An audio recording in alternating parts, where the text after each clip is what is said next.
അമേരിക്കയും ഇറാനും തമ്മിലുള്ള യുദ്ധം അത് അവസാനിക്കുമോ? ലോകം ഉറ്റുനോക്കുന്ന ഒരു പ്രധാന ചോദ്യമാണിത്.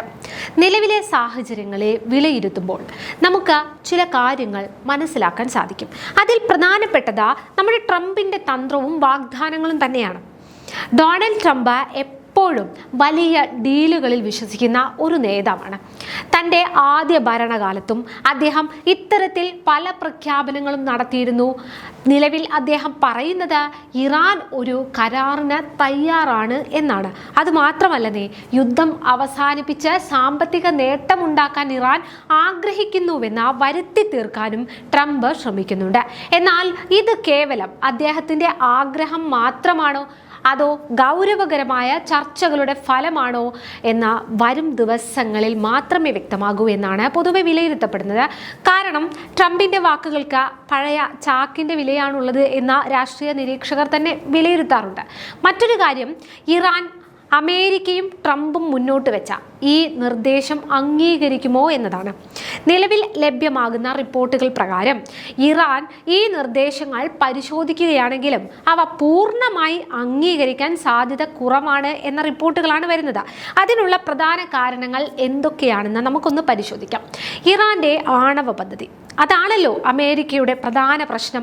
യുറേനിയം സമ്പുഷ്ടീകരണം നിർത്തണമെന്ന അമേരിക്കയുടെ ആവശ്യം ഇറാന്റെ പരമാധികാരത്തിന് മേലുള്ള കടന്നുകയറ്റമായാണ് അവർ കാണുന്നത്. മാത്രമല്ല, കുറഞ്ഞ അളവിലെങ്കിലും യുറേനിയം സമ്പുഷ്ടീകരിക്കാനുള്ള അവകാശം തങ്ങൾക്കുണ്ടെന്ന് ഇറാൻ വാദിക്കുകയും ചെയ്യുന്നുണ്ട്. ഈ സാഹചര്യത്തിൽ എങ്ങനെ ഒരു കോംപ്രമൈസ് സാധ്യമാകും? അടുത്തതാണ് ഹോർമുസ് കടലിടുക്ക്. ലോകത്തെ എണ്ണ വിതരണത്തിന്റെ സ്ഥിരയായ ഹോർമുസ് കടലിടുക്കിന്മേൽ തങ്ങൾക്കുള്ള നിയന്ത്രണം വിട്ടുകൊടുക്കാൻ ഇറാൻ തയ്യാറായേക്കില്ല. ഇത് അവരുടെ ഏറ്റവും വലിയ പ്രതിരോധ തന്ത്രമാണ്. പക്ഷേ ട്രംപിന്റെ നോട്ടം മുഴുവൻ ഈ കടലിടുക്കിൽ ആധിപത്യം സ്ഥാപിക്കാനല്ലേ? മറ്റൊരു വിഷയമാണ് വിശ്വാസ്യത എന്നുള്ളത്. നേരത്തെ ഒപ്പിട്ട ആണവ കരാറിൽ നിന്നും ട്രംപ് ഏകപക്ഷീയമായി പിന്മാറിയത് ഇറാനിൽ വലിയ അവിശ്വാസം അമേരിക്കയ്ക്ക് മേൽ ഉണ്ടാക്കിയിട്ടുണ്ട്. അതിനാൽ തന്നെ പുതിയ കരാറുകൾക്ക് ശക്തമായ ഗ്യാരണ്ടി അവർ ആവശ്യപ്പെടുമെന്ന് ഉറപ്പാണ്. അത് മാത്രമല്ലെന്നേ, ട്രംപ് ഒന്ന് പറഞ്ഞ് കുറച്ച് സമയം കഴിയുമ്പോൾ മറ്റൊന്ന് നടപ്പിലാക്കുകയല്ലേ ചെയ്യുന്നത്. പാകിസ്ഥാന്റെയും മറ്റ് രാജ്യങ്ങളുടെയും ഒക്കെ മധ്യസ്ഥതയിൽ നടക്കുന്ന ചർച്ചകൾ ഒരു പരിധിവരെ പ്രതീക്ഷ നൽകുന്നുണ്ട്. എങ്കിലും യുദ്ധം കാരണം തകർന്നിരിക്കുന്ന തങ്ങളുടെ സമ്പദ് വ്യവസ്ഥയെ രക്ഷിക്കാൻ ഉപരോധങ്ങൾ നീക്കം ചെയ്യപ്പെടേണ്ടത് ഇറാന്റെ ആവശ്യം കൂടിയാണ്. അതേസമയം തന്നെ ആഗോള സാമ്പത്തിക മാന്ദ്യം ഒഴിവാക്കാൻ കടലിടുക്ക് തുറന്നു കിട്ടേണ്ടത് അമേരിക്കയുടെയും ആവശ്യമാണ് എന്നുള്ളത് സത്യമാണ്. യുദ്ധം അവസാനിക്കാൻ പോകുന്നു എന്ന വാർത്തകൾ ശുഭസൂചനയാണെങ്കിലും ഇറാൻ ആണവ പദ്ധതി പൂർണ്ണമായും ഉപേക്ഷിക്കുക എന്ന കടുത്ത ഉപാധിയിൽ അമേരിക്ക ഉറച്ചു നിന്നാൽ ചർച്ചകൾ വീണ്ടും വഴിമുട്ടാൻ സാധ്യതയുണ്ട്. ഇറാനിലെ ആഭ്യന്തര രാഷ്ട്രീയ നേതൃത്വവും അമേരിക്കയുടെ ഈ നിർദ്ദേശങ്ങളെ സംശയത്തോടെയാണ് നോക്കിക്കാണുന്നത്. ചുരുക്കത്തിൽ ഇരു രാജ്യങ്ങളും വിട്ടുവീഴ്ചകൾക്ക് തയ്യാറായാൽ മാത്രമേ എല്ലാവരും കാത്തിരിക്കുന്ന ആ സമാധാനം യാഥാർത്ഥ്യമാകൂ. ട്രംപിന്റെ പ്രസ്താവനകൾ ഒരു രാഷ്ട്രീയ നീക്കമാണോ അതോ യഥാർത്ഥ മാറ്റമാണോ എന്ന ഇറാന്റെ ഔദ്യോഗിക മറുപടി വന്നാൽ അറിയാം. അതേസമയം തന്നെ ചില നിർണായക വിവരങ്ങളാണ് ഇപ്പോൾ അന്താരാഷ്ട്ര മാധ്യമങ്ങൾ പുറത്തുവിടുന്നത്. ബുധനാഴ്ച ഇറാന്റെ ISNA വാർത്താ ഏജൻസി റിപ്പോർട്ട് ചെയ്തതനുസരിച്ച് വിദേശകാര്യ മന്ത്രാലയ വക്താവ് ഇറാൻ ഉടൻ തന്നെ മറുപടി നൽകുമെന്ന് അറിയിച്ചിട്ടുണ്ട്. ഇറാൻ ഒരു കരാറിനെ ആഗ്രഹിക്കുന്നുണ്ടെന്ന് താൻ വിശ്വസിക്കുന്നതായി US പ്രസിഡന്റ് ഡൊണാൾഡ് ട്രംപ് പറഞ്ഞു എന്ന് നമ്മൾ മുന്നേ പറഞ്ഞല്ലോ. അവർക്ക് ഒരു കരാർ വേണം. കഴിഞ്ഞ 24 മണിക്കൂറിനുള്ളിൽ ഞങ്ങൾ വളരെ നല്ല ചർച്ചകൾ നടത്തി ഒരു കരാറിലെത്താൻ സാധ്യതയുണ്ട്. ഓവൽ ഓഫീസിൽ മാധ്യമപ്രവർത്തകരോട് സംസാരിക്കെ ട്രംപ് പറഞ്ഞതാണിത്.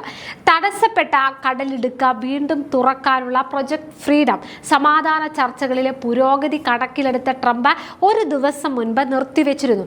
ഈ ജലപാതയിലെ ഉപരോധം ആഗോള സാമ്പത്തിക മാന്ദ്യത്തിന് കാരണമായേക്കുമെന്ന ആശങ്കയുണ്ട്.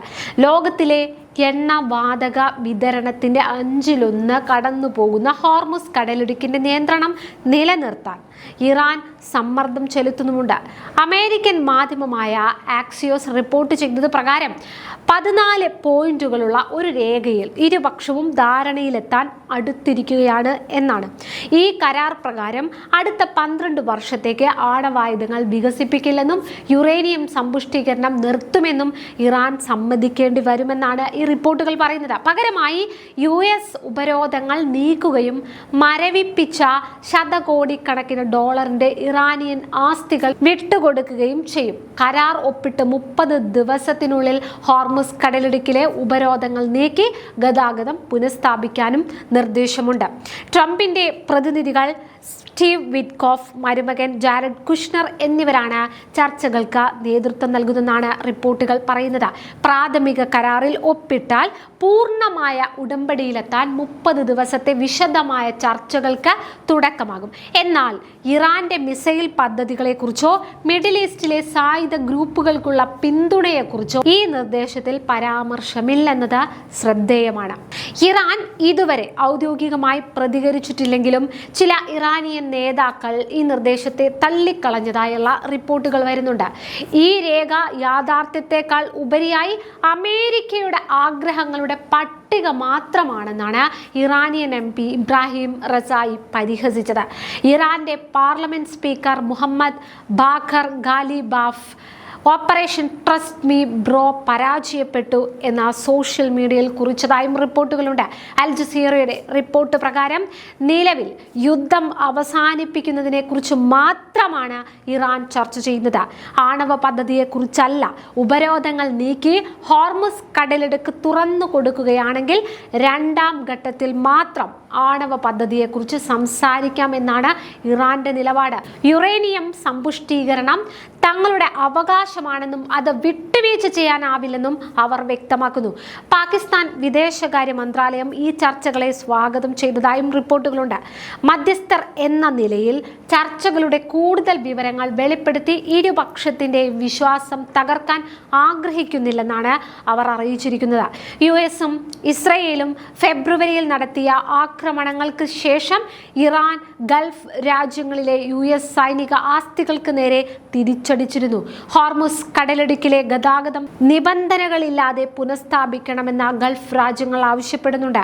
ചർച്ചകൾ പുരോഗമിക്കുന്നുണ്ടെങ്കിലും ആണവ സമ്പുഷ്ടീകരണം, കടലിടുക്കിന്റെ നിയന്ത്രണം തുടങ്ങിയ സങ്കീർണമായ വിഷയങ്ങളിൽ ഇരു രാജ്യങ്ങളും ഇപ്പോഴും വിരുദ്ധ ധ്രുവങ്ങളിലാണ് എന്നാണ് റിപ്പോർട്ടുകൾ പറയുന്നത്.